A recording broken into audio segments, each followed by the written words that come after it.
Good Tuesday morning. Thanks so much for joining us here on Let's Chat. We get to kick things off this morning with Chattanooga Mayor Tim Kelly, learning all about what's going on here in the Scenic City. You guys always have just a whole laundry list of things going on, and the month of August is no exception. No exception. Thank you for making the time to be here this morning. Happy to do it. So, wanting to start things off, this has kind of been a hot button issue, obviously, as we've seen.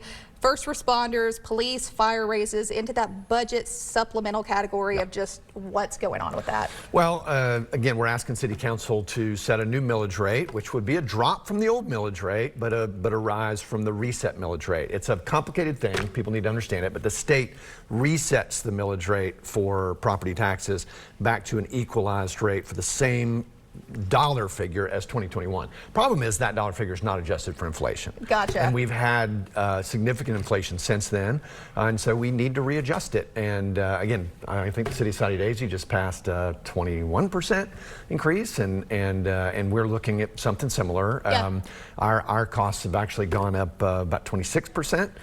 Just for the stuff we buy every day. It's also including the vast majority of our increase is really going for raises for first responders, and our first responders are way underpaid relative to their peers. So yeah, we're looking for $1.99 per $1,000 of value, and we think that's a good compromise. I think it is too, and I think it's something that it is a hot button issue, because obviously the taxpayers are like, I don't want to have to pay more money. I mean, It makes sense, but then Nobody obviously does. You want to be able to support our amazing first responders, policemen, firemen, all these people who work to keep us safe. So it truly is, you know. Well, that's exactly it. I mean, we're not looking for a dollar more than we need to drive the city forward and keep the city safe, and that is exactly what we're talking about. And yeah, I mean, look, I ran a private business. I know how to run a tight budget, and nobody, I mean, it doesn't give me any joy to ask for a penny more of tax revenue, but inflation is real, and we're not asking for more than we absolutely need to run an effective city government. Absolutely. In addition to that, talking about our first responders, we have a new fire chief, Mr. Terry Knowles. Tell me a little bit about that and when his swearing-in ceremony is going to take place. His swearing-in,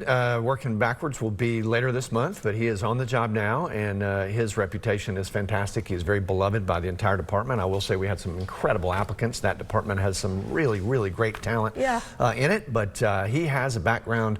He has actually served as a police or a sheriff's deputy as well, so he has this really broad range of experience as a first responder, and he's going to make a great leader for Chattanooga Fire Department. He's really on both sides of it too, because like you said, like the law enforcement, then also responding to those. I mean, he's everywhere, and I really think is a great leader. He's a great, humble servant leader. And you said this is the end of August 28th? I think that's right. August 28th. So in addition to that, wanting to talk about keeping people safe, keeping people healthy, heart health, heart hubs. What do you guys have going on with that? Well, we have an Office of Community Health that is out there literally trying to close gaps and make Chattanooga healthier, and the heart hubs, in cooperation with the American Heart Association, are operating in our community centers, because people wander in and out, and they need to be reminded to eat right and get and check their blood pressure. So it's a great program. Unfortunately, heart disease is still the #1 killer in the United States. So it's an important initiative, and Journey Health Foundation as well as the Heart Association are helping us do that. So we're grateful for that. And that's a scary thing that obviously impacts all sorts of generations. It's not just, I mean, like one demographic. So it's going to be impacting everybody across Chattanooga. So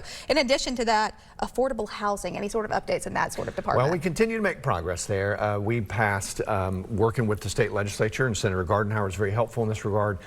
We passed a law so that we could offer voluntary incentives to developers, so they could, if they were willing to do more affordable housing, we could give them some flexibility on, you know, things like parking requirements and things like that. So that City Council has now ratified that, and so that is in effect. And you know, you're seeing more and more housing go up around Chattanooga, and we're starting to really make some progress with affordable housing. And going to the next thing, I mean, we have a whole laundry list to cover today, y'all. But talking to, I mean, about travel-wise, some options. We're going to obviously get into parking as well, but I wanted to talk about Chattanooga Airport and what that looks like. Yep. Well, we're making some huge progress. I've got my next meetings actually with the airport to talk about more infrastructure improvements. They're building a second parking deck. We recently announced some new direct flights. I'm going to be on the direct flight to New York Thursday morning with Delta, and a lot of folks don't realize that, again, if you use the airport in Chattanooga, we're going to get more direct flights. We still got a lot of people that are driving to Nashville and Atlanta to fly out, and that's great. Everybody's got to look after their own wallet and their own budget, but if you haven't tried the Chattanooga Airport lately, please do, because the more people we have using it, the easier it will be for us to get even more great direct service. Supply and demand. I mean, it's truly the more people use it, the more and it's they can very, very convenient. If you've ever stood in that god-awful line at the Atlanta airport for TSA, you know. Traumatizing. Yes, it is.